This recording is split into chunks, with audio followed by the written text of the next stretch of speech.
last week we talked about this, and in the earlier part of this year, I did tour the facility, and I have lived and worked in the countries that some of these folks have come from.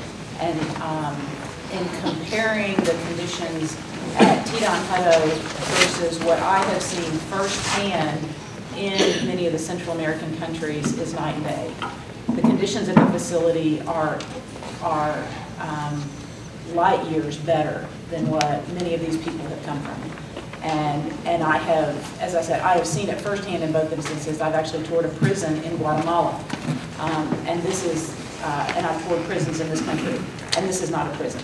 This, and as a mother, I concur with the comments that were said earlier. I can't imagine what it would be like to be separated from my child in a foreign country, not understanding the culture, the language, or anything else.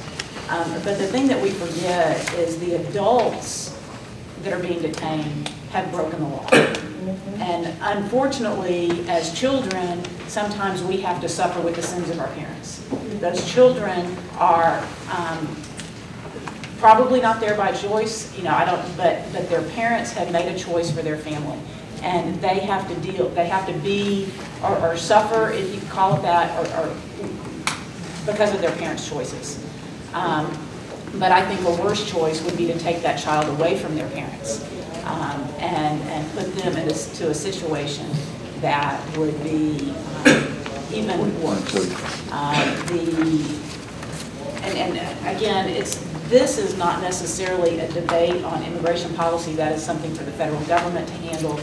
But just from firsthand experience, I just wanted to kind of share my concerns. And the vote that we took last week had nothing to do, at least from my perspective, with my personal lack of support for the facility and what's going on there. It had more to do with the liability issue.